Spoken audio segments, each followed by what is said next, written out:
Good afternoon. It's Midweek Motivation, and I'm Sock Marionette, a middle-aged little lady in a tiara, and I'm here with my pals, Kat and Sarah. So, Kat, what's up with you today?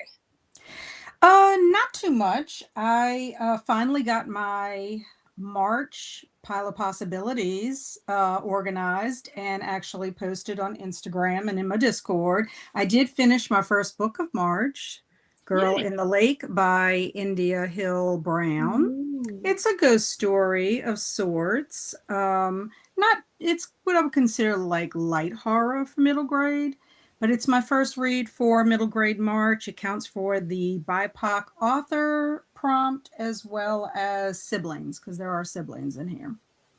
So, Okay, I just want to make a quick note. If anybody is commenting, I can't see it. So, oh, oh no. I don't know if YouTube is doing its thing or what. If somebody who's watching could just comment and say hi so we could see if it's working. I would appreciate it. We only have a couple people in the audience, though, and they might be people who prefer not to speak up, which is fine. Oh, Which is fine. Okay. If you don't want, oh, hey, Erica Wallace says, hey, Thank you. Thank you so much. Appreciate it. Okay, and so does Elisa Lost Coffee Mug. Hey. Okay, so you've got your pile of possibilities organized, or you're getting there with the organization. Yeah, it's done.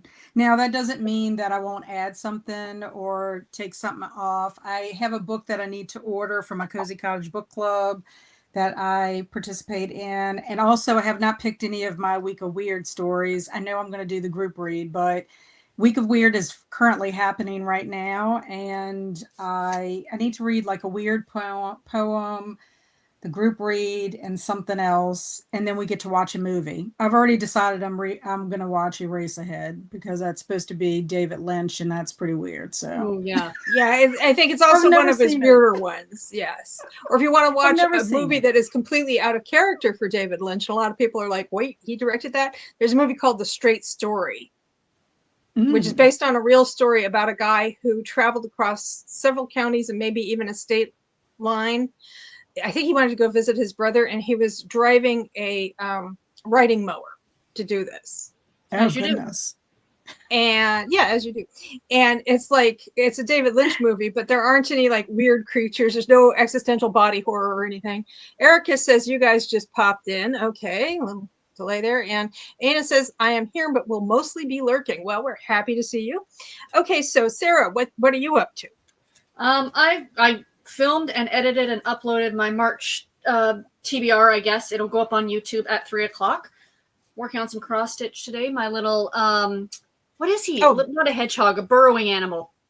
Badger, was it? Thank you. It's a badger. And he's sitting in a big comfy chair reading a big pile of books, as you do. And that's cute. Well, when you're a badger. Yeah. Leonie! And I'll be I remember Leonie from junior high. I got to get back to this one. Master of Komos, this old Harlequin historical with the cousins, always delightful. I don't think it's historical, though, is it? Well, it's historical to me because it's published in 1978. Yeah, it was contemporary for the time. Yes, and you were telling me that the Master of Komos has masterly wrists. Yes, he does. They talked about his wrists. He has wrists. And I'd like to finish this one today, which is Phantom Evil by Heather Graham, the first in the Crow Hunter series. So I do have it out on audio, but sometimes I just like to finish it. So I'll read it with my eyeballs. So I've got that much left. Barkity. Wyoming is here. Barkity. I don't really have any dogs handy. I have a dinosaur. I have a dinosaur. Barkity. Is that a Stegosaurus? Yes, I believe he is. Delightful. That is my favorite dinosaur, Stegosaurus. Oh, this place is lousy with Stegosauri.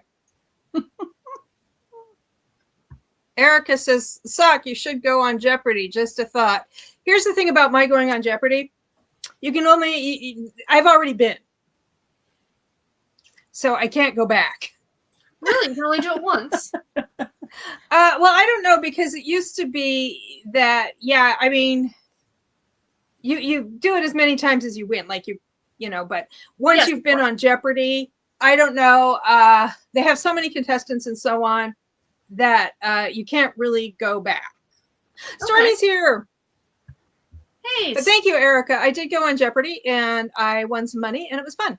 I actually just told my husband that in the car this morning. I'm like, you'll never guess. And he's like, really? That's cool. And I won on a bookish question. Middle grade, no less. Nice.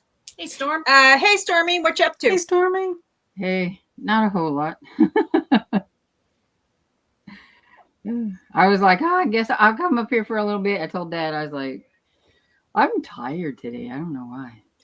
Oh, I was so tired. And then Erica says that is so cool. Yeah. For lunch today, we had leftovers and I decided I wanted a salad. So I made the salads because, sometimes my mom will make the salads like in the middle of the morning and then they'll be ready. She didn't do that today because she unloaded the dishwasher and that was a little rough on her back. But anyway, then while we're eating, she saved her salad for last. She's eating her salad and she nearly fell asleep eating her salad. Oh, goodness. And I was like, wow, I thought I was tired. Right. And she says, I'm so, just before she's like nodding off, she's like, I'm so glad you made this salad. And I'm like, yes, if you'd made the salad, you wouldn't have had the energy to eat it. I'd be there like spooning it into her mouth. Well, I'm happy to see you, Stormy. You don't actually have to have anything on the go.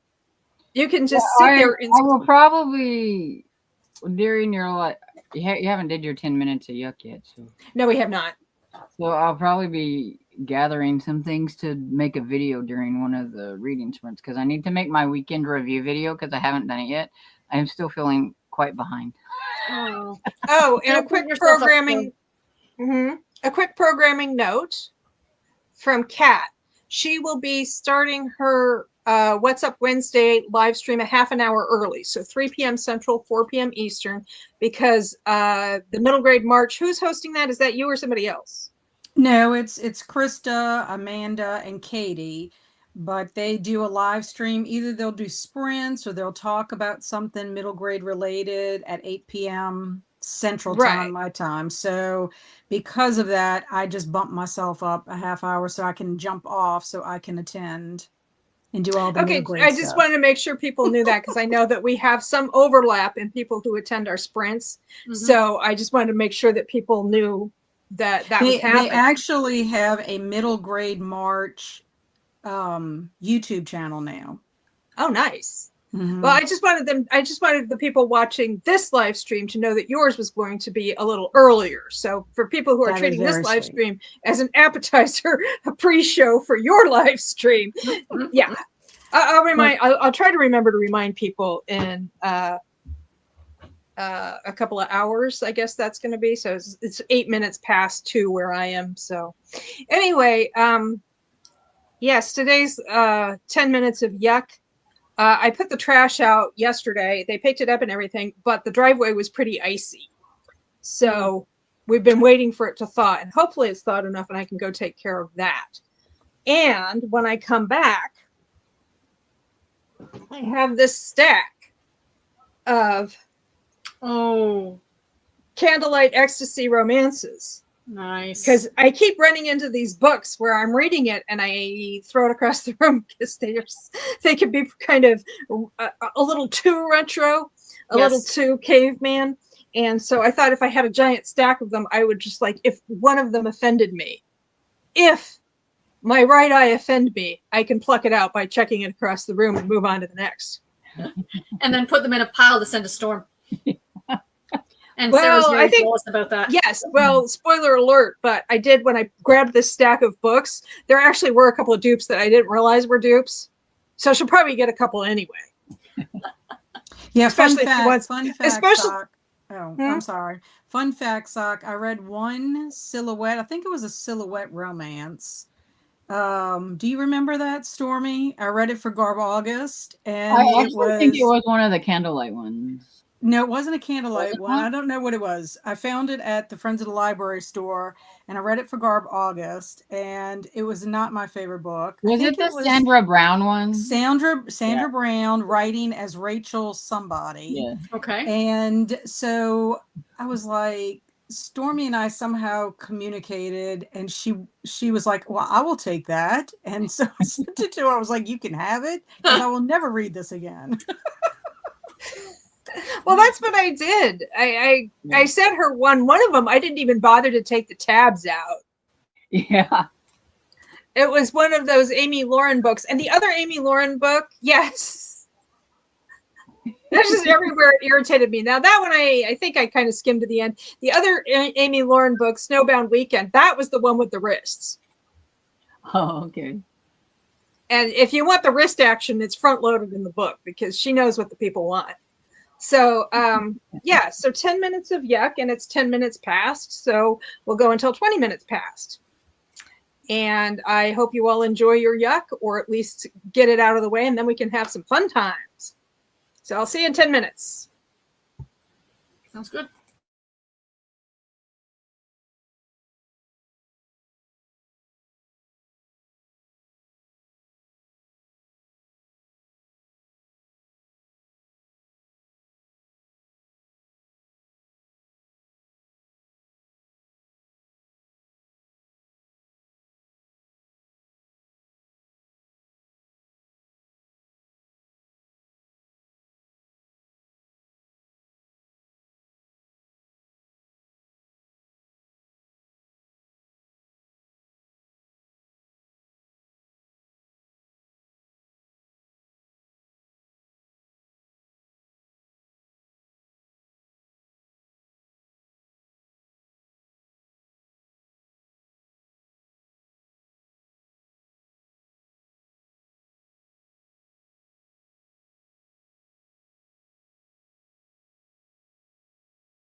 Okay, we're back.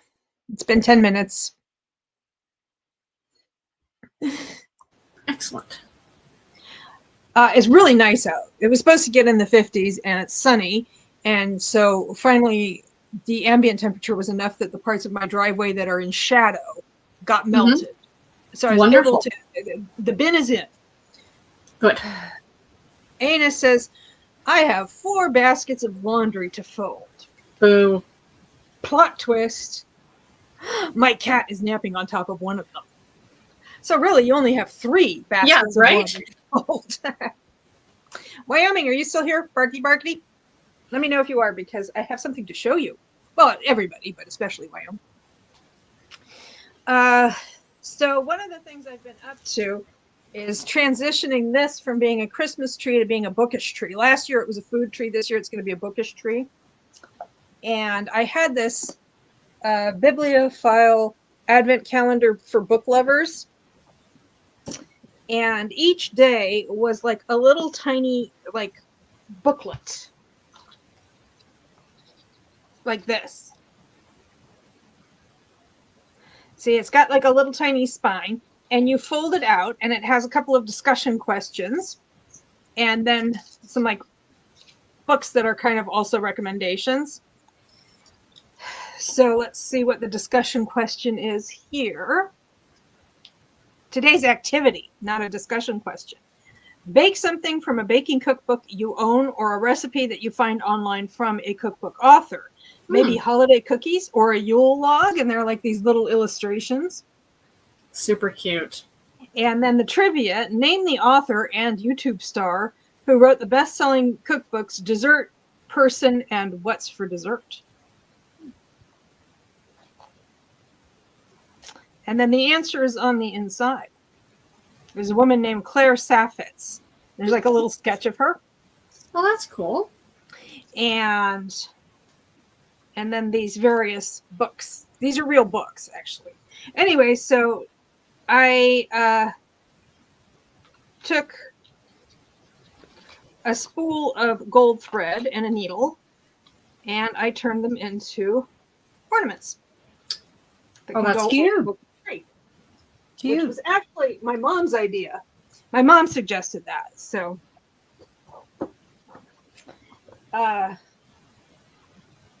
so that's, I finally got them all strung the other day, but I haven't put them on the tree yet.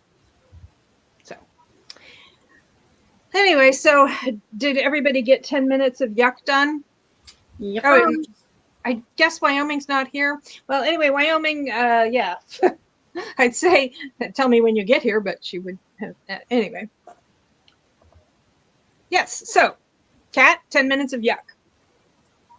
Yes, my office, you couldn't see behind me, but everything was in a disarray because I made my pile of possibilities. You know, you have to take out a gajillion books and all that kind of stuff. Well, I mean, the pile is behind me still of all the books, but I need to put them in a container to the side. My office is like a chaos. So, but I feel better because I put the books that were in the tub back on the shelf. Excellent. Oh, the book tubs. Mm-hmm. TM Stormy. The trademark of Stormy. Just really quickly, Wyoming says she's here. And the other thing that my mom gave me is she gave me these, oh, that needs to be typed. She gave me these bookish ornaments. Oh, those are cute. Like, that's a stack of books with a cup of tea on top. And then this is like a book tree and that kind of thing. Well, it also had a couple of non-bookish ornaments. One of them was the pickle tree. I don't know what that's about, but one of them is the puppy tree. So barkity barkity. Barkity barkity, Wyoming. It's the puppy tree. Oh, that's going to go on the Raggedy Ann tree downstairs. So nice. But I wanted to make sure that I showed it while Wyoming was here because barkity. So, Sarah, 10 minutes of yuck. What was yuck? Actually, it took a lot less time than I thought it was because I called employment insurance because I thought, let's see how long the wait time is. And if it's horrible bad, I'm going to call back tomorrow. Guy answered the phone right away. Oh, nice. Couple quick questions. I'd sent in my new doctor's note for my medical leave. He's like, yeah, no problem. Yep, approved. You got another 6 weeks. I said, thank you very much. I'm like, I should buy a lotto ticket. I know, after all the trauma last time. I know, it was like a whole song and dance the last time, but now it was like, now that I know what to do, it's like, I need this, you know? Mm-hmm. So we're good. I'm good now until like early April, and then panic sets in again, but we'll deal with that then. Yeah. Now I'm going to relax. So, Stormy, did you get your stuff together for your video? Or, yeah, I got it together, and like it was funny because I was just messing around with my books and stuff too, and I'm like, oh look, it's like 22 after. I thought we were supposed to come back at. Why am I not hearing anything? Well, I guess I dusted my laptop, and I guess I hit the button. So you guys were like muted, and so I didn't know you were going. I was like, oh, I better pop back. You can't tell just by looking at me because, you know, I wasn't waving my arms around or anything. So that was Wyoming saying that she's here and she loves the puppy tree. I thought you might. That's why I want to make sure you could see it. And Lisa says that's great news, Sarah. Yes. That must be such a nice relief. You could just like enjoy the rest of the day and the next, 5 or 6 weeks until, you either have to call them again or you get to go back to work. I'm hoping that Garrett's going to get some work before then. And actually, I was talking to a friend last night, and her husband works not far from us. And she's, I didn't know Garrett wasn't still working. She goes, I'm going to talk to Steven tonight, her husband. So sometimes it's all who you know. Oh, so well, hopefully that something comes from that. Yeah. That'll be another kind of like relief situation. Exactly. Okay. So the books. Some of these are reissues and some of them are originals. Okay, it turns out I had 2 books that I did not realize I had 2 books, and they are both The Shadowed Reunion by Lillian Cheatham. Oh. Now, didn't she write for Presents or something? I believe Sarah? So. Yes. Okay. So one of these is kind of messed up. You've got like where part of it got ripped away, but this one is in good shape, at least from a cover standpoint. Mm-hmm. So since I have 2 copies of this, Stormy, buddy read? Sure. Okay. I will send you the good one. Because if nothing, even if we both hate it, at least you'll have a decent cover. Because, yeah. Okay, so I'll set that. Or should I read it? Or let's just go into it blind. How about that? Sure. Okay, I won't read it. And, okay. Next up, by Noelle Barry McHugh, we have Only the Present. That's my approach to speaking a foreign language. I don't try to mess with future and past tenses, only the present. Pro tip. Maureen finished her song and bowed to the applause, her sultry glance. That's my sultry glance. Swept the crowded room, then stopped short as she met the piercing, steel gray eyes of Daniel Ward. Now there's a masterful name, or religious. The memory of a night 3 years ago flashed across her mind like a movie scene. Unfortunately, that movie was The Longest Day because their previous encounter was like the Normandy invasion. He was a man who had so brutally forced his passion on her. Oh my goodness. I don't know about that. Who had used her and cold-heartedly left her. She had lived a lifetime since and vowed never to love again. But now he was back, determined to make her his wife. Had he changed? No. This was published in 1979. No way in heck did he change. Spoiler alert. No. No. 1981, excuse me. Either way, he didn't change. Did she dare trust him? No. You do not trust him. Was this the beginning of a new love song or just an old and dangerously seductive refrain? Guess what? I'm like, she's already going to toss it before she even tries. Yeah, that was pretty good because I get the book sounds like crap, but meanwhile, the collector in me is going, what are you doing? Don't throw them. I know. I'm like that too. I'm like, you want these books to be preserved pristinely? Yes. Collect your own. I would if I could find them. I can never find them. That one got some distance because when I came back from bringing the bin in, I forgot to close the study door or the sitting room door.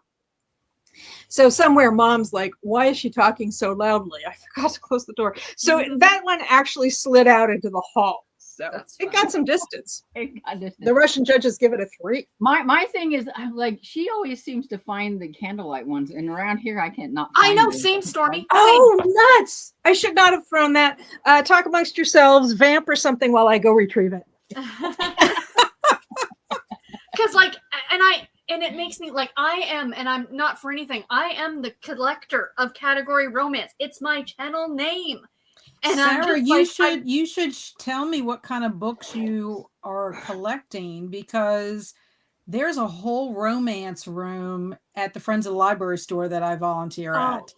And I have no clue what any of it is. I mean, I happened to find that one book that one time for Garbaldus, but it was like, I've never seen another one like that. But they have so many romance books. And then my library that's local to me, one day they had a cart and it had tons of like Harlequin novel books on there, but I don't know what I'm looking at. So I'm like, so you need to send me a list. I know, if there's any that I'm absolutely looking for, I'll see what I can do. Absolutely. Yeah. I appreciate Well, that. I can sling some your way. I don't know how it is with like I can work it, and I'm happy. In all honesty, I'm happy to pay for shipping. You know, well, it's just like I'm not sure about like I guess with shipping used books, it's not a big deal when it comes to customs. You just say X number of used books. You just put it's a gift. Okay. Actually, I flew that across the room and I went and retrieved it because I was confusing it with another book because I knew I had 2 books with different covers and I thought that was it, but it wasn't. So I got up off the couch for nothing. Nothing. Oh, I'm not even wearing a pedometer. So it's like, meanwhile, Wyoming says, make the book fly. It flew like an eagle to the sky. Yes, ma'am. There, now I just slammed it down. And then Lisa says, fly the book over to Sarah. That's well, right. Just because we're in the same time zone doesn't mean that I have that kind of arm. That would be, there's my superpower. You're like, hey, Cal Ripken, sling that book over to me. And it's like, even Cal Ripken's like, I was mostly famous for showing up and now I'm retired. So, yes, I love you. Okay. The reason I was confused is that this is by the same writer, but it is a different book. This was Candlelight Ecstasy number 5. Oh. Numero 5. And this is the Ocho, Candlelight Ecstasy Romance number 8. Wow. And it is called Ocean of Regrets. Okay, like even she knows it. On the plus side, it seems to be set on an ocean liner or cruise ship or something. Oh, cool. Is it the Titanic? This is a reissue. Huh? Is it the Titanic? Metaphorically, I'm sure. Are we ready for this? Are we ready for this? And Kat's like, are we going to have a sprint or not? Yeah. Or okay. It's fine. You're just entertaining enough. Right? Ooh. There's the used bookstore, Friendly City Books. I think they're in Mississippi. I don't know if they're still around or if they just do online or what. And they have a sticker that says previously loved. I'll be the judge of that. Or maybe every single book they sell is a second chance. Mm-hmm. Okay, so this is Ocean of Regrets by Noelle Barry McHugh. Mm-hmm. How could she forget him? That's what tequila's for. A memory of hard brown hands caressing her skin into unbearable pleasure and a firm, sensuous mouth driving her wild with desire still exploded in her mind. You know what they say about hard brown hands? They're attached to wrists. Oh, yeah. Wrists, the ankles of your arm. But David Carmichael was just that, a memory. Anna Mason had put the past behind her. Now her career was foremost. As a professional photographer, she was successful, in demand, especially around the holidays. Have you seen the Sears photo studio? Anyway.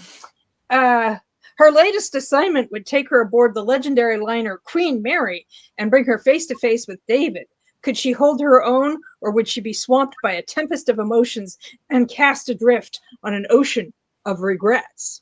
I wonder if this is the Queen Mary while it was still sailing or the Queen Mary after it became a hotel in Long Beach.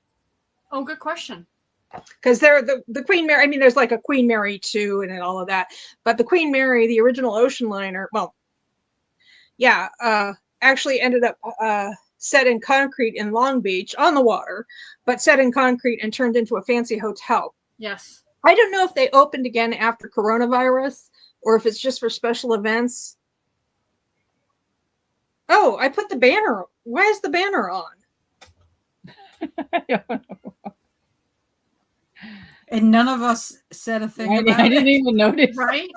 I just suddenly was like, why is the banner saying we're sprinting until 35 past the hour when I'm here yapping my head off? Okay, I will give this one a shot because I do love a good ocean liner / cruise ship kind of situation, even if it's stationary. So I will try it, even though the description on this book made me think maybe Noelle Barry McHugh is like the Amy Lauren of her time, which was the same time. Okay, and then we have The Best of Candlelight. This is another reissue. This is a 9. Surrender by Moonlight by Bonnie Drake. Bonnie Drake, who is also Barbara Delinsky. Mm-hmm. Just in case you were wondering. I like some Barbara Delinsky. I didn't know. Yeah. She writes more like general fiction now, I think, with romantic element. She might have done some romantic suspense too, I'm not sure. But it was a moment of exquisite torture. Cynthia's nerves tingled madly under his blue-eyed gaze. Cynthia! There's a name I haven't thought of in a long time. Boomer. And understood, he asked, his voice as commanding and arousing as his look had been. Yes, she managed. I do want to save a lot of my car insurance. Okay, yes, she managed, turning away, breaking the spell he had cast over her. Maybe I should stick with Geico. But what did she understand? Well, apparently not much. I don't know. She had come to concentrate on her work, and here she was utterly distracted by Jonathan Roman. He's got Roman hands and Russian fingers. Okay, the most attractive man she had ever seen. Sure. Has she never seen Raiders of the Lost Ark? I mean, who would want to hurt her on this tiny island off the rock-bound coast of Maine? Those seals are pretty mean. And more important still, if she put her life in his hands, who would protect her heart? So it is romantic suspense. I think I will try that one. Gentleman in Paradise by Harper McBride. This is number 10, and it's another reissue. Are you guys ready for this cover? Are you guys ready for this? It is very, very vibrant in its colors. Whoa. That's There's pretty. a waterfall and tropical flowers. It's just... She's wearing a top. He isn't. It's one of those that you hope is good because then you can keep it because it's a pretty cover. Yes. Or you hope it's bad so you don't feel about like ripping the cover off and cutting it out. And Sarah's like, no. Yeah, and I know. It's like, La, la, la, la. She's like, I will let you come to Toronto. I will buy you lunch. I will Keep you from drive doing to your that. house and pick that book up and rescue it. Connecticut is lovely this time of year. I'm sure it is. Oh, there's like a little bird of paradise down here. Oh, pretty. Remember the singing birds of paradise at Disneyland? I liked them. I was very disappointed because at the time I went to Disneyland and saw those on like whatever ride, Jungle Cruise or whatever. We came home and we lived in Santa Barbara, which is a subtropical climate. We came home and I was so disappointed that my neighbor's birds of paradise didn't sing. It's a small world after all. Okay. Oh, that cover, says Lisa. I know. Let's see what the story is. Her name is Buffy. And she slays vampires. Buffy Valentine. Now, there's a romance heroine's name. Or a porn star. I don't know. A name I used to dance under. Anyway. Yes, that was my stripper name in the 70s. Buffy Valentine had just won a sensational victory at the Bahamas Invitational Tennis Tournament. But from the moment she had stepped off the court in triumph, nothing had gone right. And now here she was, marooned on a luxurious private island with Max Shepard. Max, who sent her blood racing. Max, who treated her like a silly child. Had his sophistication, his good looks, his commanding presence made her lose her senses? Did he love her, or had passion sent her spinning wildly out of control? I don't know about being marooned on a private tropical island. Are you really? That's kind of been in the news lately and not in a positive light. Mm-hmm. And he's treating her like a child? I don't know. I'm not sure that 2026 is the year in which to be reading this book. What's it called again? Redacted. It is not called Redacted. Gentleman in Paradise by Harper McBride. I don't know if gentleman is the right word. If he's That's like, what I was going to say. The back didn't make it really sound like a gentleman. Well, like I said, in light of what's happening, or what we're just now finding out has been happening, I'm not sure about this. Hi, Al, says Emily lost in the library, working this afternoon, but popping in to say hello. Thank you, appreciate it. Okay, let's see. Oh, and here we have another one by Amy Lauren. Should I even bother to read the back? Should I just... Well, you love them so much. Okay. Is it a beach scene? Because the two I had, like, I feel like they're like beach scenes or whatever. Like, which ones? The Amy Lauren. I said, is it a beach scene? Because I know. Well, one is Snowbound Weekend. That's the one where they were snowbound for the weekend. Oh, well, that's not. And she keeps describing where they're snowbound as a motel, but it has interior corridors. It has it has a separate bar and restaurant attached. It sounds like a full service hotel, you know.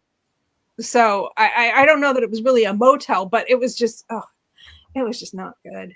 Although he did have wrists, so we do like that in a guy. we like the wrists in a guy and a data entry operator. Every time they talk about hands or wrist, I always chuckle because you're always saying about the wrist. Oh no. Are we ready for this? I mean, at least it's not. He treats her like a child marooned in a private private tropical island. But you're my wife's. Oh, I should do the voice, shouldn't I? You're my wife, Samantha, my woman. You use my name. What wears that brown? And what wears that brand is mine. Sounds a little possessive to me. All of these books kind of have the same type of, like, you know, awful man.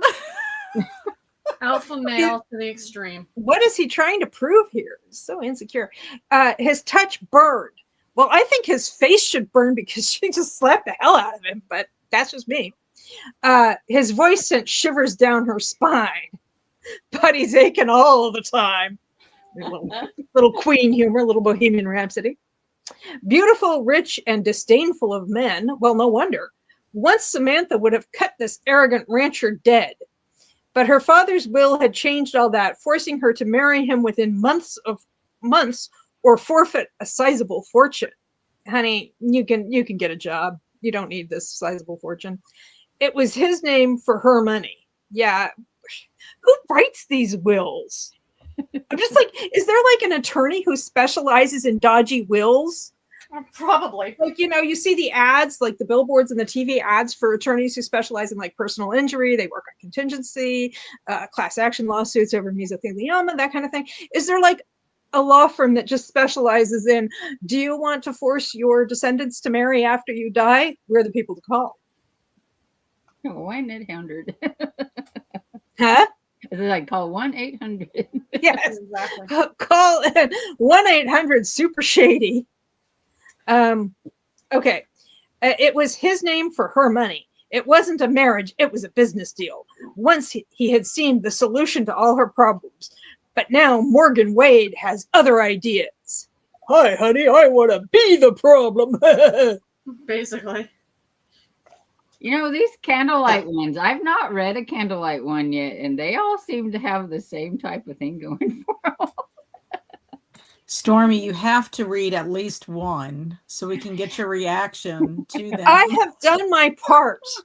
I have a couple of them on my shelf. However, if we do this buddy read, What we could do maybe, Stormy, is do like the buddy read and then discuss it in a live stream. Hey, there we go. Yeah. That would be hilarious. And like I said, I will send you the one that does not have a damaged cover. Okay, so that one is in the hall. Okay, it's just in the hall. I feel like SOC is like, this is a disclaimer for anyone who is remotely interested in reading these books. It's like, this is what's going on here, and tread lightly. Judge me if you want to. I just dropped into two on the my pages at your own risk. I just put 2 of the books on my wish list on Thrift Books. Yeah, so here, Stormy, have some books. They have dust from my floor on them. That's why I'm always like, it's like, I don't care. I just like the covers. Right? They are some really, really nice covers. Speaking of, this is one where I have 2 copies, but they have 2 different covers. It's the same book, 2 different covers, because it is Candlelight Ecstasy number 12, and I have the original and Extra Crispy. Oh. And it's not the same picture. A lot of times they just use the same picture and they make it bigger. But this one, 2 separate pictures. Can you stop? They both look really nice, though. Yeah. She's her neckline is a lot lower in the reissue. She's about to go in for cardiac surgery in that dress. So what's the time difference between like the original and these reissues? That's a good question. This is April, I think. Yeah. This is April of 1987. And this one is 1981. Let's see. So only a 6-year difference. Okay. Yeah. See, the thing is that 20 years or something. Yes, that's what I was thinking. Yeah. This is second printing, July of 1981. This is the reissue. See, the thing is that this was the 20th anniversary of Candlelight. Okay. Not of Candlelight Ecstasy, but of Candlelight Romances in general, because that was like the category romance line from Dell. Mm-hmm. And it was kind of moribund when Vivian Stevens took it over. Oh, Stormy just can't handle it anymore. It was when Vivian Stevens took it over, because she was an editor at Candlelight. Mm-hmm. And so she started like publishing. She did something a lot of people hadn't done. She did field market research. She'd go down to Woolworths on her lunch hour and talk to the women buying romances. So she decided it was time to risk publishing something that was like a little more passion forward and had like more realistic problems for people to deal with. And so she published 2 books under the Candlelight, and they did really, really well. So Dell was like, well, we like this, but because Candlelight Romances, they were just like, some of them, they were all like the same length, but some of them were historical, some of them, just different things. And they were like, why don't you start a separate branded line? Or I think it was her idea. And she actually went and presented and said, look, these are the kinds of books I want to publish. This is how well they did compared to our other books. And they were like, yes, go ahead and do it. So I was going to do a video about her for Black History Month, because she is African-American. She's retired now. She's still alive. She's like in her 90s. But I just didn't have the energy to do her justice. So. Who is this? Her name is Vivian Stevens. And later she became an agent. And kind of, among others, she shepherded Beverly Jenkins into the publishing world. So that's cool. Anyway, so this is the 2 different covers of Tempestuous Lovers. I have not read the back. Do you want to try a buddy read, Stormy? Well, sure. I'm always up okay. for I won't read any more then. I'll send it to you and we can go into them as blind as possible. Oh, yeah. Which one do you want, though? Go for old school, Stormy. Old school. Okay, I'll send you old school, and then I might, when I'm done with this one, I might send you this one just so you can have both. Yeah. Because I think you're more of a collector than I am. Or we could send them to Sarah. You can send yours to Sarah. I can send mine. Okay, and then, let's see, that was that one. And then we have one by Jane Castle. Jane Ann Krantz, I think. Yeah, Jane Ann Krantz? Jane Ann Krantz, yeah. Yeah, it's Jane Ann Krantz. Krantz. Also, I believe, Amanda Quick. Isn't that the same person? Correct, yes. Okay, so this is Wagered Weekend, and we are in a casino. And she knows how to work that table. He knows how to work that table. There's working at tables. I see that hand of his. Unlucky at love. That's what Savannah Emery. What? What, dear? We're good. We're just laughing. She's mocking me. Mom, Sarah's being mean to me. And Mom will yell back, it's your live stream, honey. Yeah. What did you do? No, I'm just kidding. Lucky at cards, unlucky at love. That's what Savannah Emery had always been, and she knew she should have stopped while she was ahead. That night at the party, the wine and her winning streak had gone to her head. She had bid too high and lost, and the stakes were a weekend with Cord Harding. Cord Harding? Cord Harding.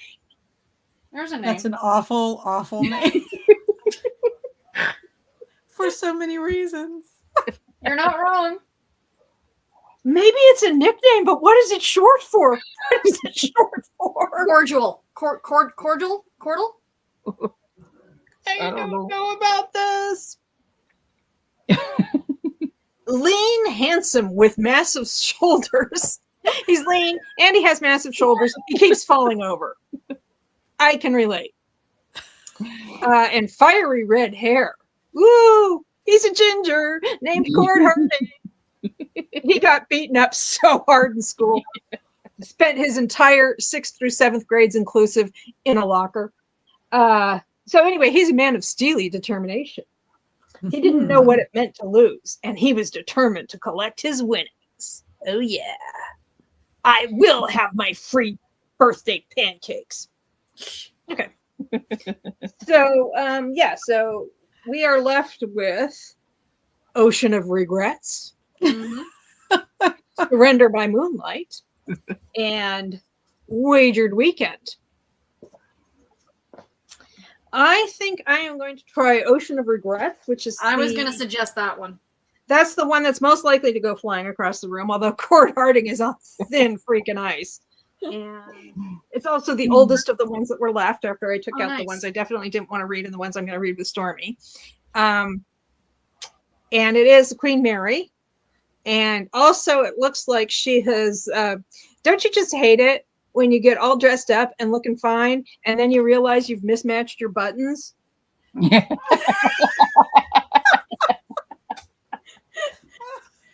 Oh, good She wasn't hastily getting dressed or anything, right? And he's like, I'm not even going to bother with my buttons. So, you know. I do notice on these reissues, the necklines are much, much lower. Yes. Yeah. All of them. Yes. Yeah. You're not wrong. Let me quickly look up. Talk amongst yourselves. I'm going to mute myself so that the tapping doesn't bother people. But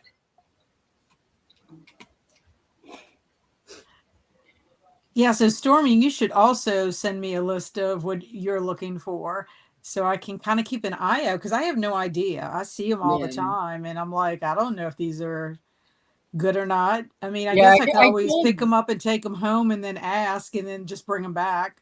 I've trained my husband now so that when we're in thrift stores together, he knows what to look for and he's pulling stuff. And there's guys around looking at him like, what are you doing? He's like, shush, like pull them off. Okay, so this is the cover for the reissue. Mm-hmm. And this is the cover. Let me see. Where do I share my screen? Can you see that? No. I don't see anything. Oh, how do I share my screen then? You have to click on the screen. I have to tell it it's okay. Yeah. Yeah. Sarah talked me through this, but now I can't remember what I'm supposed to do.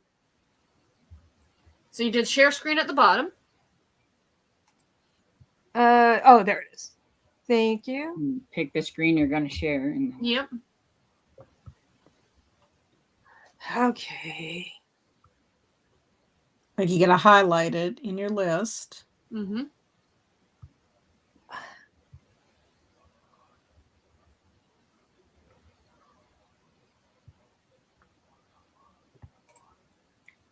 And you have that dizzying moment of infinite regression.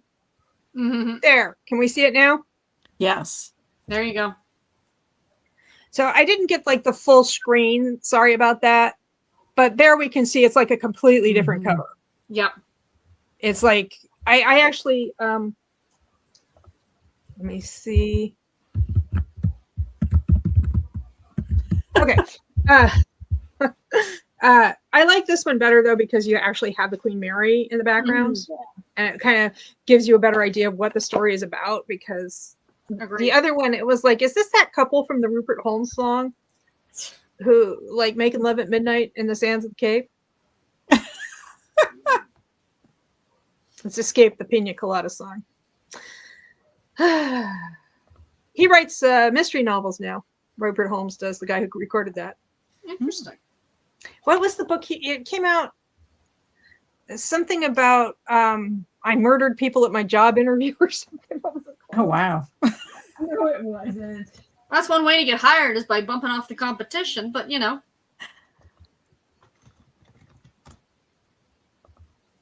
Murder Your Employer. Yes, he wrote Murder Your Employer. Was the name of the book. So I killed somebody at my job interview. Was not as far removed as it No. Okay, well, it's getting on toward 3 o'clock my time. So we still have about an hour and 4 minutes before Kat's own live stream starts. Another programming note for anybody who didn't catch that. When I said it before, she's going half an hour earlier so that she can stop sooner, so that she can go to, so that she and other people can go to the Middle Grade March live stream at 8. Is that 8 your time or 8 my time? 8 my time, so it'd be 9 your time. 9 o'clock my time. Okay. So let's go to 45 minutes. And I will say this: if this ends up having to be ditched, I will just go to number 9, "Surrender by Moonlight" by Bonnie Dirk. I'm gonna go. I will let you know what. Huh? I said I'm going to go ahead and hop off because I have to feed my dogs. I have to take them out. Yeah, you got to get ready for my dogs and get ready and everything. But I had fun. I love listening to you talk about all this. It's hilarious. You're right. She's like, I know never to read these. She could have her own like stand-up comedy show, like just talking about the category romance. Well, it's more like improv. Yes, well, I love that. I do improv myself, so I think it's hilarious. Okay, so yeah. So, well, thank you for joining us, and I'll send you links in the future if you think you might be interested. Again, like I said, when I send people links, it's I consider it to be like an open house. You can drop in, drop out, come late, leave early, whatever people are comfortable with. It's not supposed to be like this formal thing where you have to show up on time and stay to the bitter end. And Sarah's like, "Oh, really? I don't?" And she ducks out. Click. No, I'm just kidding. Okay, so yes. So I'm going to start Ocean of Regrets, and if that goes south, I will go to Surrender by Moonlight, and we will have until quarter to the hour. So a nice long stretch for getting stuff done. So let's see. Of course, by the time I set up the banner, sprinting until 45. I only have to change one thing. I'll be in the comments of your live, Kat, when you. Well, if you want to leave early, you can do that. Well, yeah, we'll see. I mean, it's like your life. It's giving me a chance to get some stuff done, which I love. Right. Yeah. I am not the boss of you. So the boss. That's how I sign off my videos. I'm like, share, comment, subscribe, or don't. I'm not the boss of you. Well, that tiara is a little bit intimidating. Right? Oh, I should have encouraged you. If you come back to one of my live streams, please, please, please wear your tiara. I have one too. I found one because I had an author send me one, and I meant to put it on today, but I completely forgot. I'll do it next week. Tiara party. But I am not the queen of folklore February any longer. Not until next February. So I had to put my crown away. I'm just a peasant now. On my live stream, we're all princesses or queens or duchesses. Okay, so I'll see you guys in about 45 minutes. Sounds good. Except for Kat. Bye. Bye, y'all. Thanks for joining.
Little sound effect to bring us back to reality.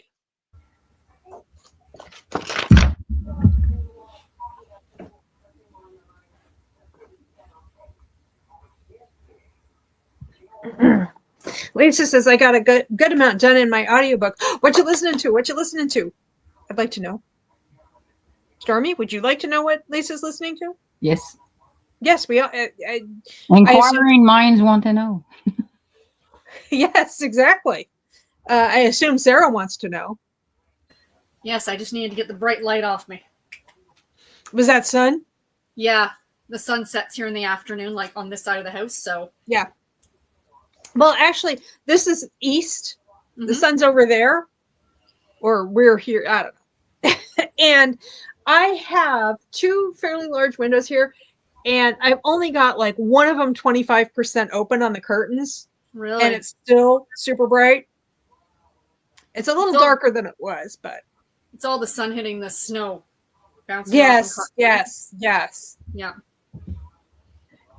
It seemed to look like a good idea by Lauren Blakely. Excellent. Is it good? That's romance, isn't it? Yes. Probably. I was going to say, I think she reads a lot of romance. Mm-hmm. Well, she reads other stuff too. But Lauren Blakely, I think, writes romance. So how'd you do, Sarah, during the sprint? I read Can you stop? I read 2 chapters of our cousin's romance. I'm actually quite enjoying it. I mean, he's a bit of an a-hole, but what do you expect with these books, right? And it takes place in Greece, and now they've flown to Paris, and it's just, all the things. So, yeah. Nice. Does he still have wrists? Yeah, well, we only got mentioned. Now we were going on and on about his lips. I know. And the faint bit of blonde hair above his top lip. I'm like, good God, he needs a shave. Wow. It's the same mustache he grew in like 8th grade. Right? It's still there. It hasn't gotten any stronger. Missy, can you stop, please? Lisa says it's good and it is contemporary romance. It's a brand new one that was just released. And I got the advanced copy of it somehow. Nice. How about you, Stormy? What kind of nonsense did you get up to? I recorded my video and I listened to a little bit of Knife Edge by Carrie Buchanan. Knife Edge. It's a Irish mystery. Is it part of a series? Yes, it's the first book in the series. I just assume that they are now. Well. How is our book? Stuff. I'm on page 98 out of like 198, so just about halfway. And I am so overcome, I can't find my reading glasses.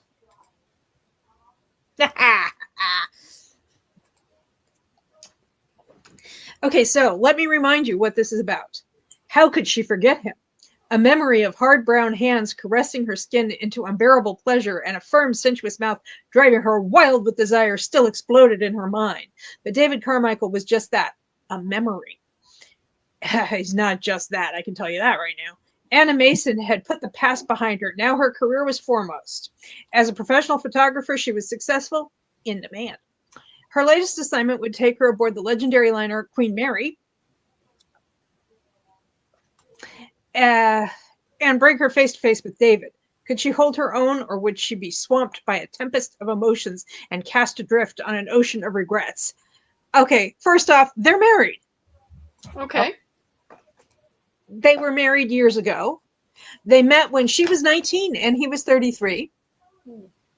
She rented a beach cabin, a beach cottage, on her own. She was, I don't know, doesn't say exactly what she was doing, if she was like, but the first day she's there, she almost drowns. And he's out in his cabin cruiser and he rescues her. And one thing leads to another. And oh my gosh, OMG, OMG, OMG. You would not believe what this 19-year-old has to say. Because this 33-year-old is like, I don't know about this. And then she's like, let's see. I tabbed it, but I tabbed so many things.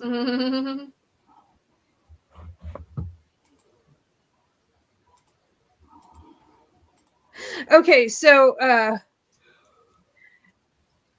they were making out a little, and he pulls back because he's like, wait a minute, this is probably not a good idea. I just rescued you from drowning, and I'm 33 and you're 19. And he says, and she's like thinking that she did something wrong. And he says, for God's sake, it wasn't your fault. You were already upset and you're just a baby. I'm 33, a hell of a lot more experienced at controlling my own emotions than you appear to be. So even when he's trying to take blame, he's still blaming her. But whatever. Yeah. I mean, he's doing better than a lot of dudes in 1981 romances. And she says, please don't blame. Oh, I didn't do the voice for him. Well, just assume that I did. Use your imagination. Please don't blame yourself, David, she begged as he still kept his back turned to her. I'm not such a baby as you seem to think.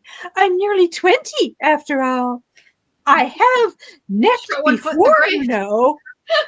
She's necked before. She's not a baby. She necked with this guy. You wouldn't know him. He goes to another school. Anyway, so she's necked before. So she is a woman of the world.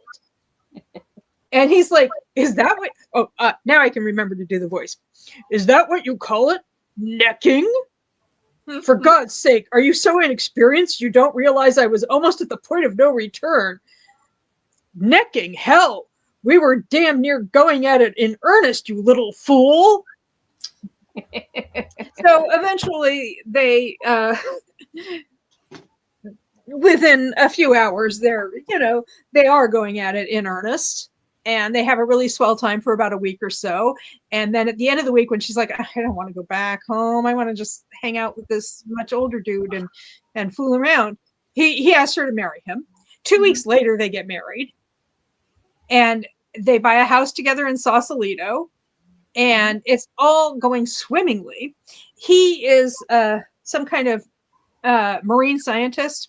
So he goes off to finish his training on a research vessel. So he's gone for like 4 months. And while he's gone, she realizes she's pregnant. She's very excited by this. She sends him a certified letter because it's kind of hard to get mail to somebody on a research vessel in, I'm guessing it was a few years earlier, so in the mid-70s. So she's like super excited. She thinks this is all swell. This is wonderful. She doesn't hear back from him, but she's like, sometimes mail isn't Johnny on the spot, And then she gets into an accident and loses the pregnancy. Oh, okay. And so she's really, really upset. And she's like, I never even heard from him.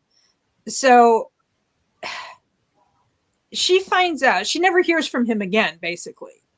He doesn't even ask her for a divorce. All she finds out is that apparently he arranged for the hospital bill to be paid. Okay. So he knows what happened, but he doesn't make any attempt to get in touch with her, even when she's trying to get in touch with him. And she just gets told, he's signed the house over to you and it's all paid for. So she sells the house. She banks the money because she's like, I don't know what's going on. I don't know what this money is supposed to be for. Mm-hmm. And she starts her photography career. And he was actually the one who encouraged her with the photography in the first place. So she's like, I guess that's just like a weird thing that happened. She's had difficulty forming relationships since. In fact, before we find out this backstory, we know that she's had some kind of issue and she doesn't necessarily want to be in a relationship. And she's been sort of seeing this guy who's a lot older than she is. I guess she's in her late 20s now, and her the guy she's been kind of seeing is the guy she's kind of seeing is like 20 years older. And he seems like a nice guy, but she's like, he's just coming back from a 2-week business trip. And before he left, she knew he was going to propose. So she kept just changing the subject. And then when he comes back, he's like going to take her out to dinner. So he meets at her apartment and she's getting very testy with him. I mean, she's just thinking this stuff to herself, but she has a jerk eating crackers moment, that whole moment when you just think, oh, this person, look at the way he's eating crackers. Mm-hmm. When she asks him if he wants a drink and he's like, yes, I'd like a scotch. And she's like, oh, he always wants scotch. It's like, okay. Anyway, he talks to her. He's actually pretty sweet because he's saying, I had the feeling before I left, I was going to propose, and I have a feeling you knew I was, and that was why you kept changing the subject. She goes, yeah, kind of. And he says, well, while I was gone, I thought about it, and I realized you were right, that like we wouldn't be suited. There's an age gap. He says, he said some people in their late 20s and people in their late 30s or late 40s rather would suit, but we wouldn't. And she's like, oh, I'm so glad, because she does like him and she wants to be friends with him. So yeah, so he's actually okay, even though he drinks scotch. And then when they say goodnight, she's thinking, oh, thank goodness, I don't have to be irritated by anything else he does because he's not my problem. He's a friend, and friends can drink all the scotch they want, I guess. And Wyoming just is like,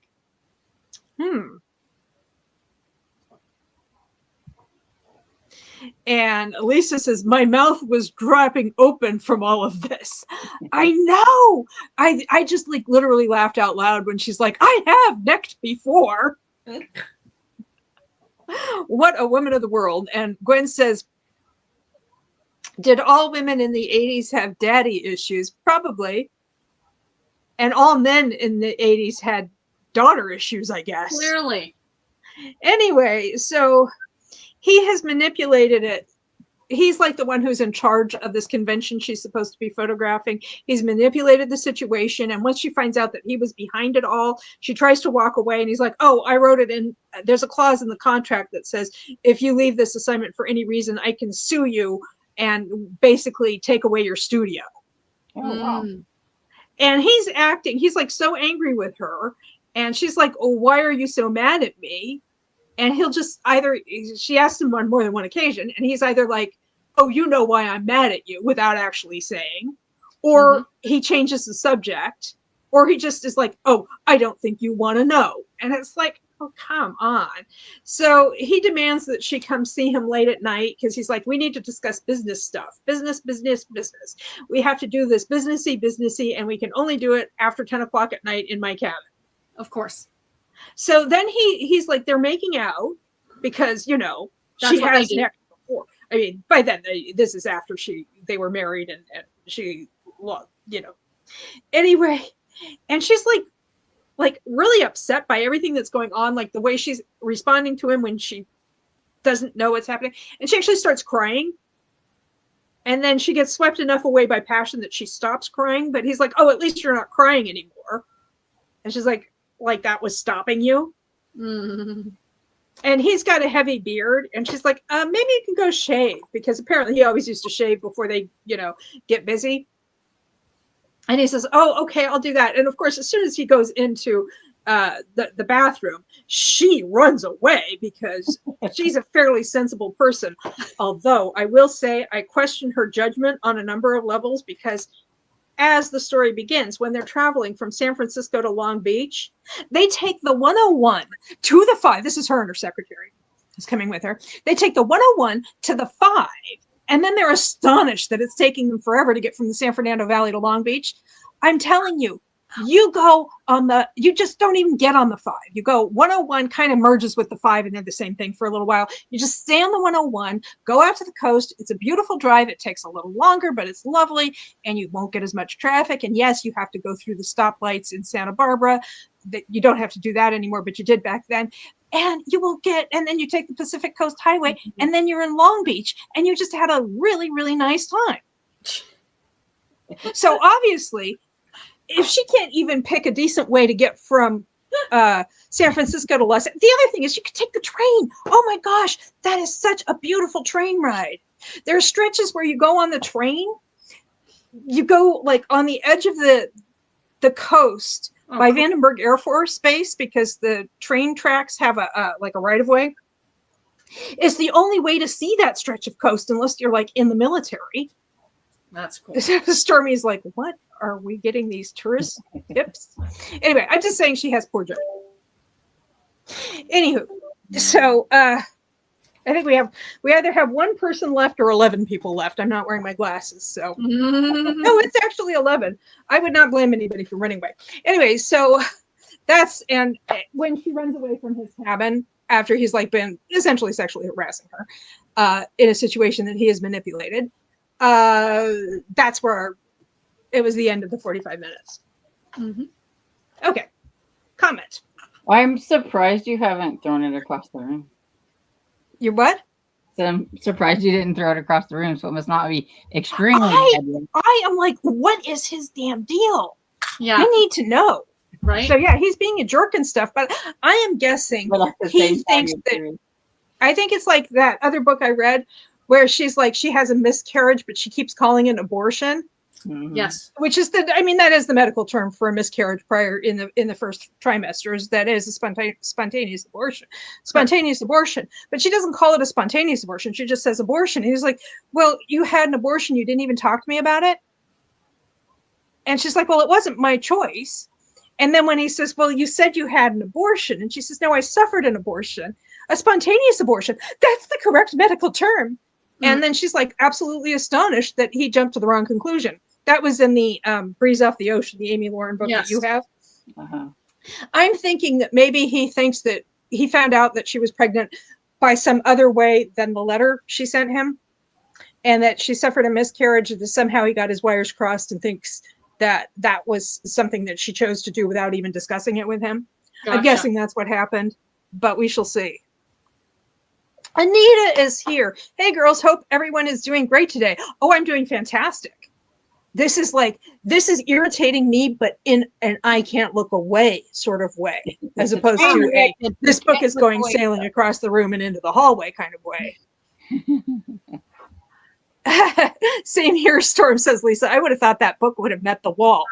I am here for the unhinged drama. The other thing is the way it is written. It's written like a Gothic. Listen to this first paragraph. This is the first paragraph. She's on the beach by herself. The sun filtered through the thick layers of fog, as if aware of the futility of attempting to bring warmth to the cold, hostile landscape below. In swirling mockery, the icy coastal wind joined forces with the damp gray mass, and together they performed their macabre dance, exciting the green and foam-flecked sea into further excesses of power and majesty, as if it too dashed itself in a frenzy, against the towering cliffs which cradled it. Oh, yeah.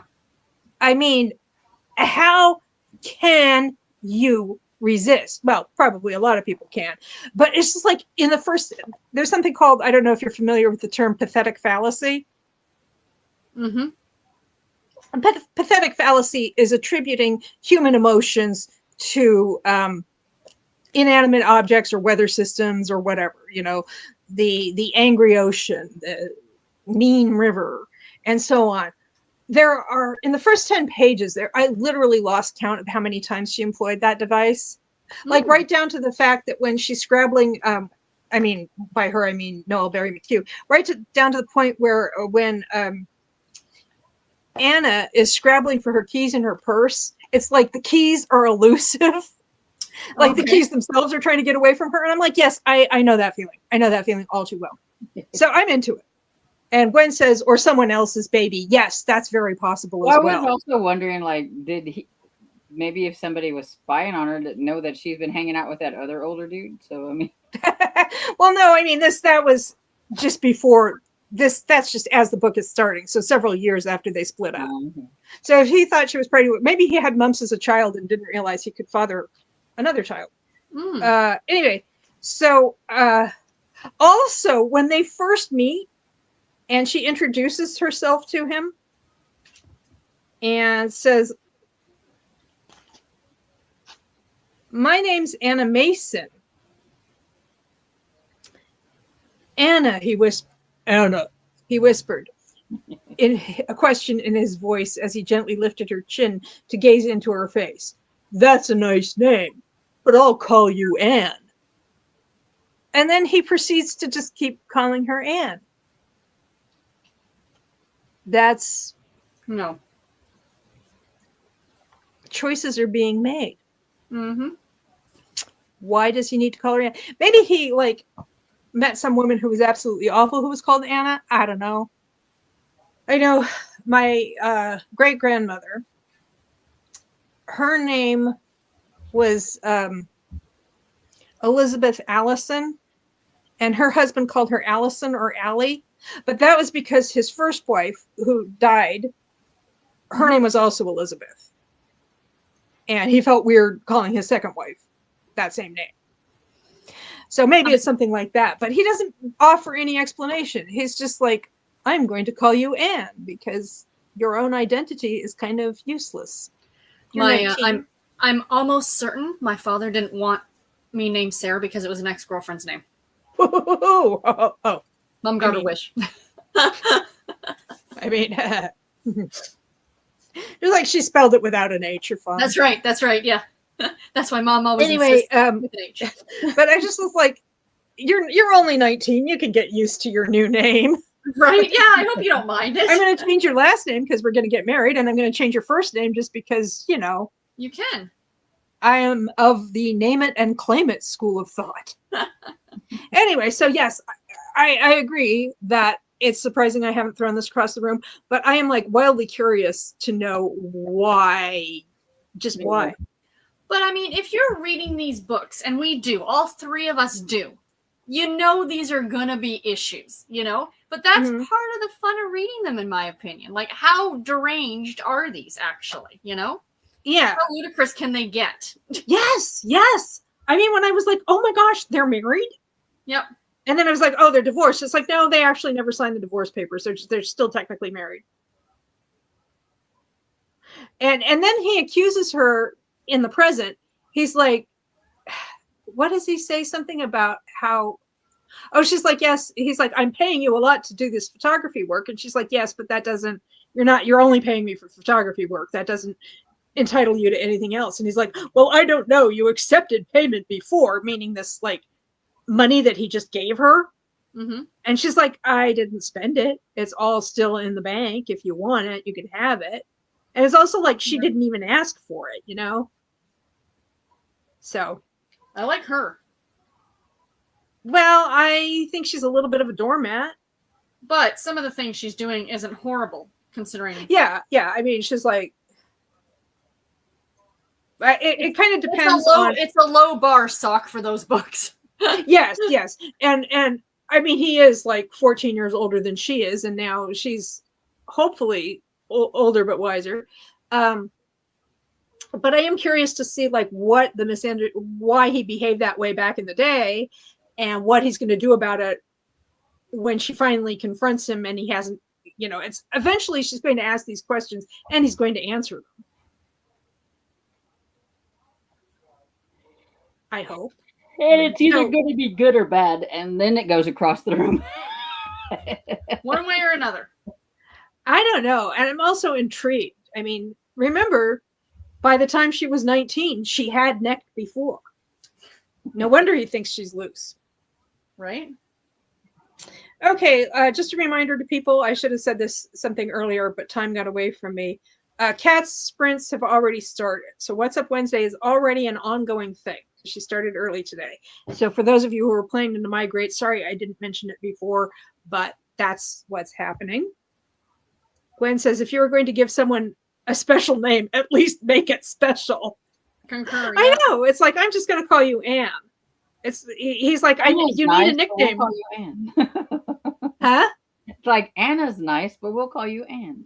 Yes, because you need a nickname.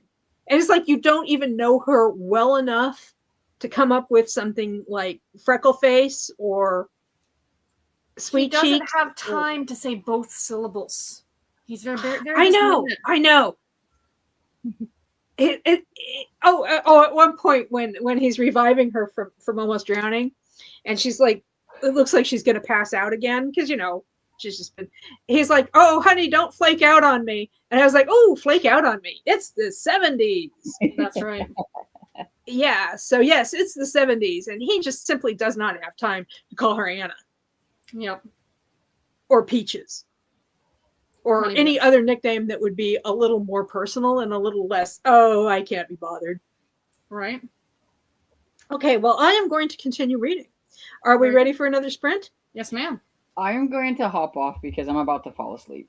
So You're good, Storm. How could you fall asleep when all of this is going on? I So do. Well, yeah, you can find out the ending.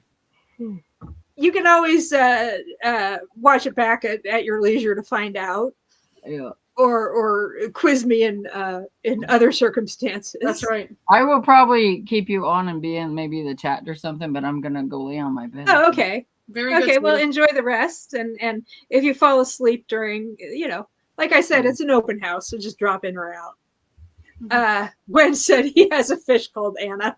Yeah. Like back to Indiana Jones. We named the dog Indiana. Indiana. That's one of my favorite lines. We named the dog Indiana. Okay, well, Stormy, thank you for joining for as long as you did. Appreciate it, and hope to see you again next week. Or, well, actually, I mean, there are going to be other sprints on other people's channels. So, Bye. bye. Okay, so I think this is going to. How about we go to 4:50, 10 to the hour? That sounds good to me. That's a nice 40-minute sprint. Well, 39-minute sprint. Okay, but first, my nemesis, the banner. But that's not where it is. There it is. Sprinting. Oops, I'm showing the wrong thing. Edit. Sprinting until 50 minutes past the hour.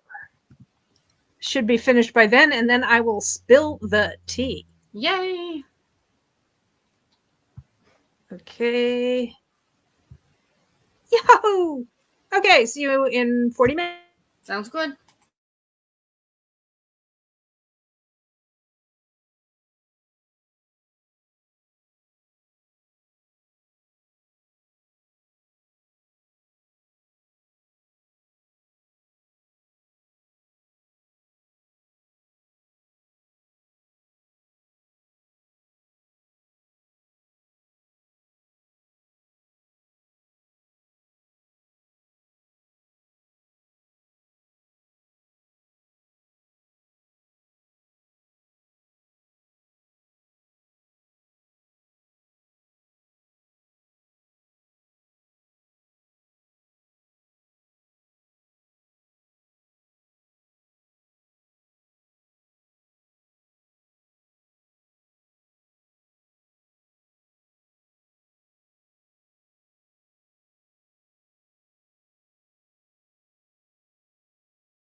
I finished the book. I know what the deal is.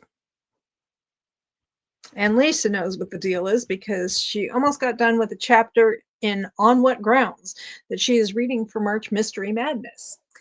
And how'd everybody else do?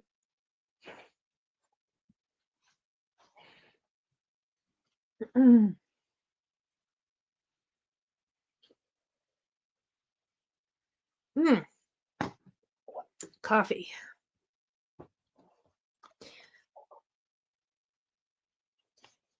I am done with this. I don't know where Sarah went.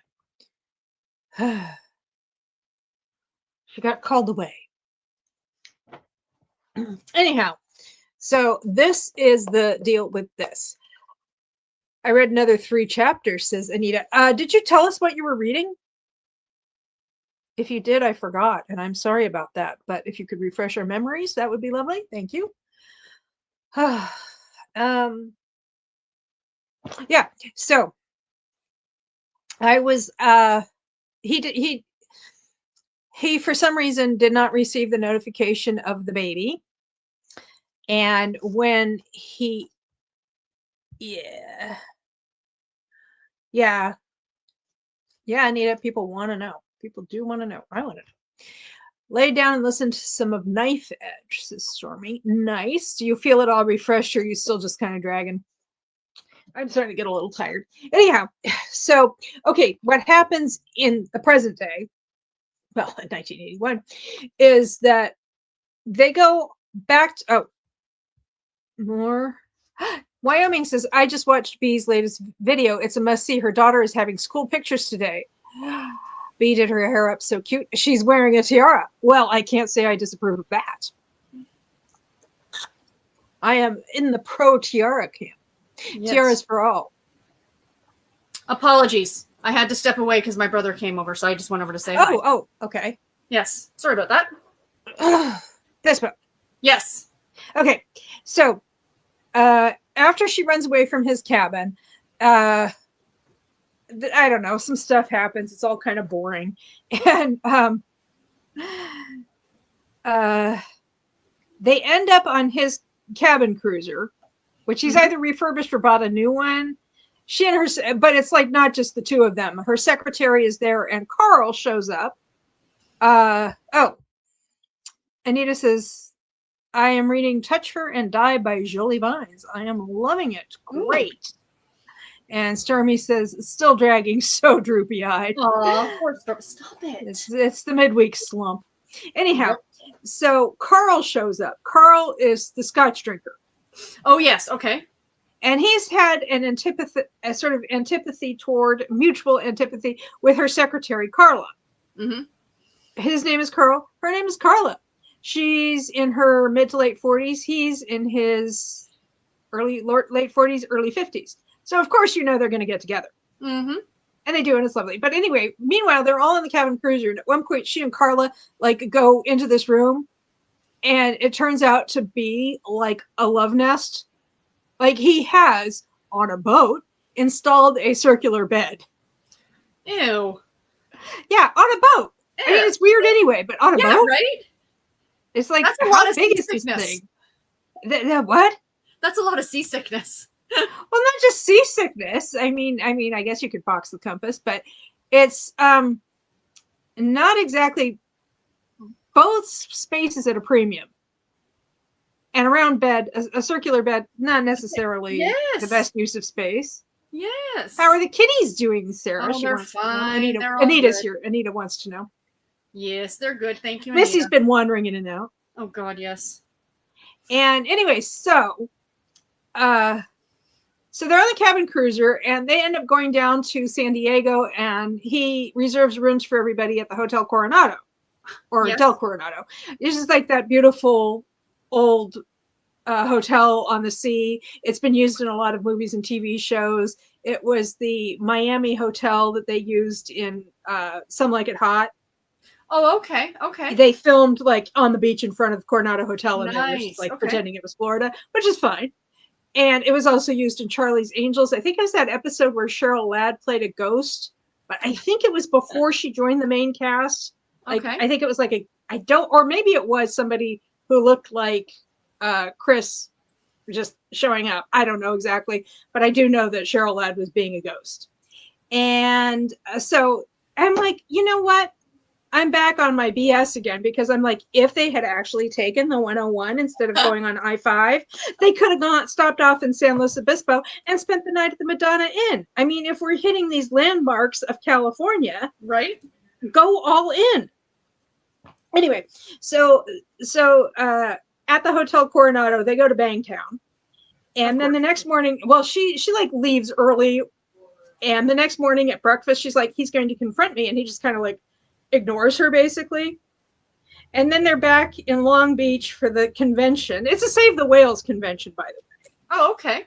So she wants to save the whales. He wants to save the whales. Everybody wants to save the whales in this book. So there are lots of whale facts. Like, did you know that whales are mammals?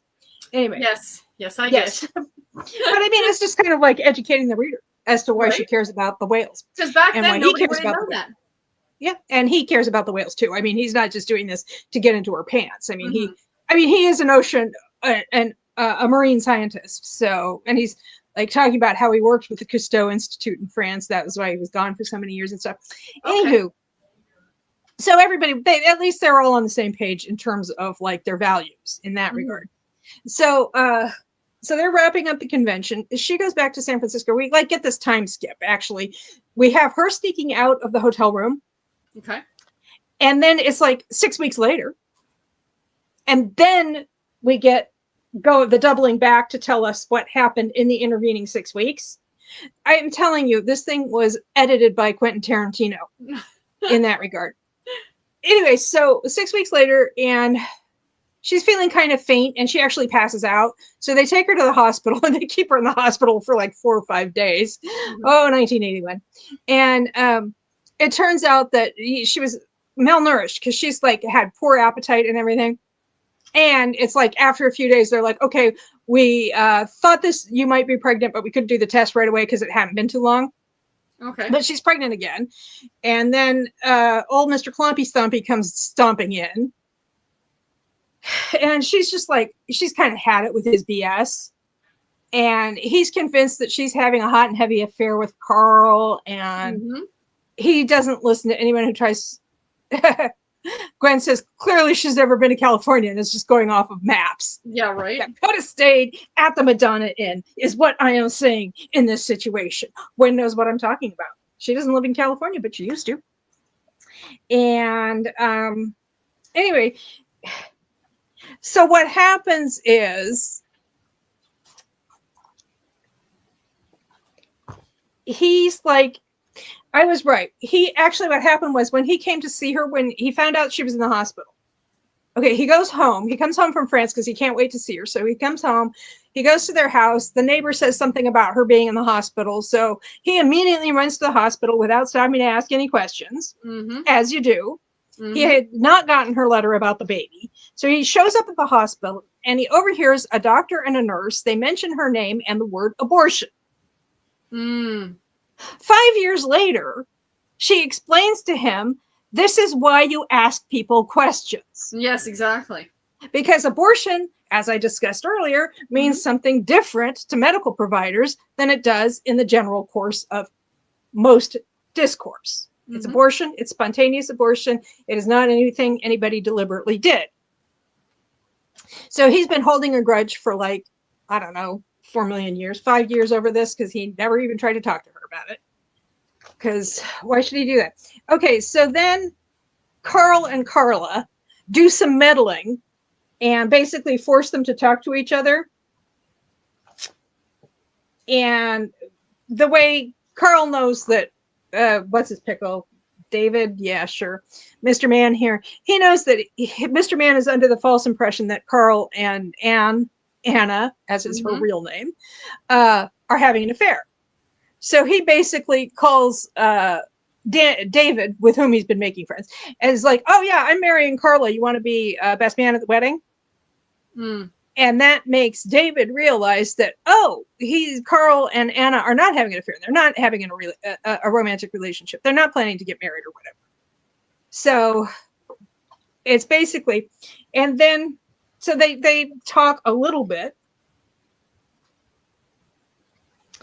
And he's like, why didn't you tell me the truth? And she's like, you wouldn't let me tell you the truth. You judged me on circumstantial evidence and didn't even allow me to speak in my own defense. And then she says, how does it feel to be both judge and executioner, David? You walked into that hospital, and because you thought you overheard someone mention abortion, you had so little faith in the love I had for you, you were willing to believe it unquestionably. The pathetic thing about the whole situation was me, David, because I lay there calling for you, needing you desperately to help me through the agony of losing our baby. She starts crying at this point. Mm-hmm. Now that you know the truth, did you think everything would be all right? That we could just take up where we left off? How soon would it be before you judged me guilty of something else, David? Faith can't be manufactured. And he says, oh my God, what have I done? And then he cries, and then the book is over. Oh my Lord. They don't do any, she raises a lot of really good points here. Right. And they just have a little bit of banter about Carl and Carla and the misunderstanding, but they don't address the fundamental problem. And I'm like, you know what? Carl and Carla are going to have to spend the rest of their lives mediating this relationship between David and Anna. Yes. Because it's like, this is presented as happy. She raised interesting points. She raised valid points, and they were not addressed. So if they had just like had an extra couple of pages where they talk about, well, why didn't you have any faith in me? And how are we going to stop this from happening again without Carl and Carla always having to come to our emotional rescue? Right. Anna should have, Gwen says, Anna should have said, if you are going to call me Anne, I'm going to call you Dave. Yeah. I know. Or she could have nicknamed him. That what would have been cute is if she'd been like, okay, well, I'm going to call you Dan. And then they could have been Anne and Dan. That actually might have been kind of cute. But as it is, it's just, oh, well, I'm going to call you Anne because you need a nickname and I have no imagination. Right. Anyway, so that's what happened. And again, she raises a bunch of interesting points and questions, valid points and questions that are not addressed. Oh, that's the other thing is throughout the book, he keeps saying we need to talk. And what he really means is we need to bone, because every time they get together to talk, he like immediately starts putting the make on her. So they have all of these unresolved issues, and the book is just like, well, I'll take my word for it. Yeah. They talked, they had a good cry. He comforted her, she comforted him, and everything's fine now. Lovely. Okay. So there was potential. There was more potential than those Amy Lauren books. I mean, those were just doomed from the start. But I wish they had just pushed these ideas a little harder. And of course, part of the problem with these retro romances from the 70s and 80s especially is the changing role of women in society and the workplace and economics. And people who wrote romances, and I think probably people who read them as well, didn't really quite know what to do with that. Yes. So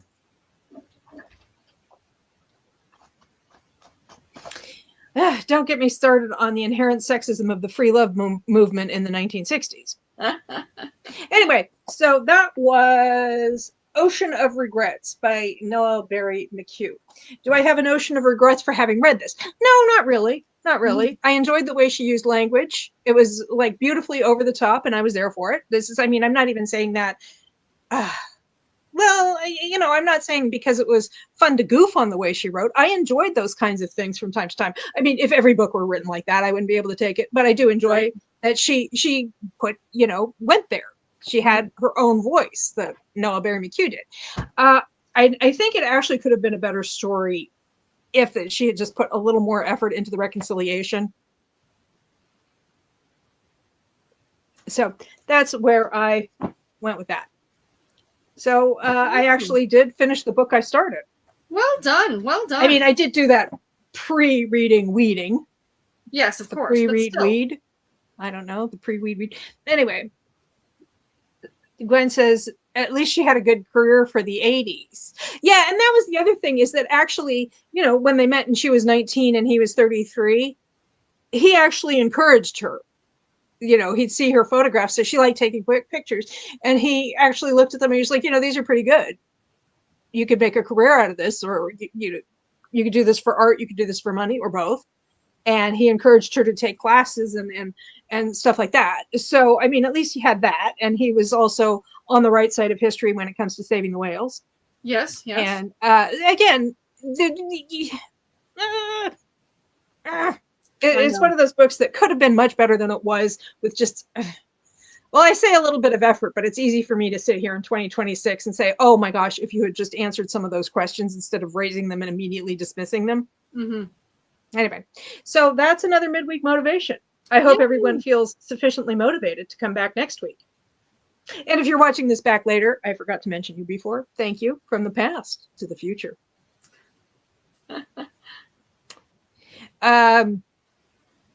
So I think, I don't know what I'm going to do next week, what book I'm going to read, or if I'm going to do this again, where I just grab a stack of them and so that I have an immediate backup.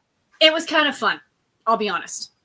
I liked it. Yes, but was it fun in I couldn't do this every week, or in a fun in a way that like wants you to have more? No. It was funny because as you were doing it, my immediate thought was, oh, how fun would it be just to pull a stack of 5 category romances off my shelf and do a video where I just joke on the backs, like just read the back of the book, like, you know, not having read it before, and just being like, oh, like kind of discovering them for the, you know what I mean? Because that's kind of what the 2 on Tuesdays are. It's fun. Yesterday, I recorded a video, and I don't know if I'm going to post it or not, because, you know, I haven't done a video since last week when I did Christmas in February, and I've been tired and stuff. And yesterday I was like, I'm going to sit down and record. I had an idea for a video earlier that day. So I was like, if this doesn't go well, I don't really care, because I'm not like, I haven't built it up in my mind as this big thing. So I sat down. What happened was on Monday, when I went out and got lost in Podunk and all of that stuff, I went to a library and just checked out a bunch of stuff. I didn't have my reading glasses with me. Oh. And also the rest of my day was so fraught and so busy that I kind of forgot what I checked out. Okay. So I sat down with my bag of library books, whipped them out, and read some of the synopsis. Yep. And decided on camera whether or not I was going to try to read them any further. Oh, I love it. But the problem was, because I was out of practice, and the way synopses are sometimes written, I was stumbling over my words so hard. Yes. And then I was joking with my mom. I was like, I think I'm going to edit this down. I'll do like a stand-up introducing it and say, well, I edited out the parts that weren't working. Mm-hmm. And then the whole thing would just be like me saying, I'm so very tired. And I said, the problem with that is, of course, people will know what the joke is before they even watch the video, because the video will only be like 15 seconds long. Yeah, exactly. I said, if only I could do a Rickroll. Anyway, so I'll see, because I haven't looked at the footage since, because I was like, I recorded it and I got over that block, and I'll see if I can do something with it. But I have a feeling that, especially, I had to stop and clear my storage. I have a feeling that the whole thing just sounds like me having a stroke while I'm trying to do these cold reads of the synopses. It's like, no, I'm fine. Gwen says another 100 pages might have helped. Another 10 pages might have helped. Legit, yeah. And Stormy says, you are quick with your wit when talking about the books. I am not that quick with coming up with something fun to say about them. So you make me chuckle. Well, thank you. Correct. Nope, that's exactly what I was trying to say. Yes. But I think Stormy makes me chuckle all the time. Oh, absolutely. Because the dry delivery, oh my goodness. She is the master of dry delivery. Oh, 100%. Yes. She's just like, well. Anita says, thanks. I hope to see you all soon. I have to get ready for dinner. Have a good night. Be safe. Thank you. Same back at you, Anita. And I'm sure I will see you in somebody's sprint somewhere along the line. If nothing else, on Killing Time with Cozies. Yep. But probably before then, especially if Roxy does something or whatever. Anyway, so I'm wrapping up. I thank you all for joining me. I hope you had a good time. And I think I'll try this format again next week. Yes. Because I'm tired of like reading like 20 pages of a book and then feeling like I said I was going to read this book. Yes. And then feel, now in this case, I actually did want to find out what happened. Mm-hmm. And there was some stuff I liked, but anyway, so what you got coming up? Oh gosh. Just about 2 hours ago, my March TBR went up. And nice. Tomorrow will be my February wrap up. It's also my birthday tomorrow. Oh, yes. Happy birthday. Thank you. I'm still debating. I'm going to see how I feel tomorrow, whether or not I'm going to do sprints tomorrow afternoon, but we shall see. I may or may not. Well, if you're in, wait, what am I doing tomorrow? There's something I was going to do on Thursday. Oh, Thursday at 1:00, I have something. Peace, members.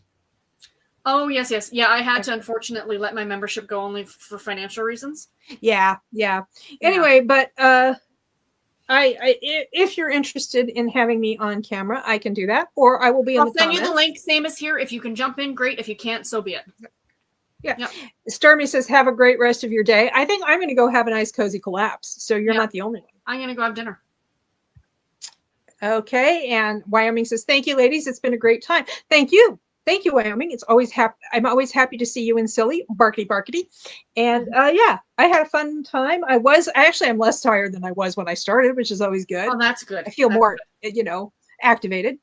So, So thank you again for joining me, everyone, in the present and in the future, and in the past, if you can swing it. And I will see you next week, and probably a lot of you I'll see sooner than that in somebody else's live stream. Absolutely. Good night. Bye.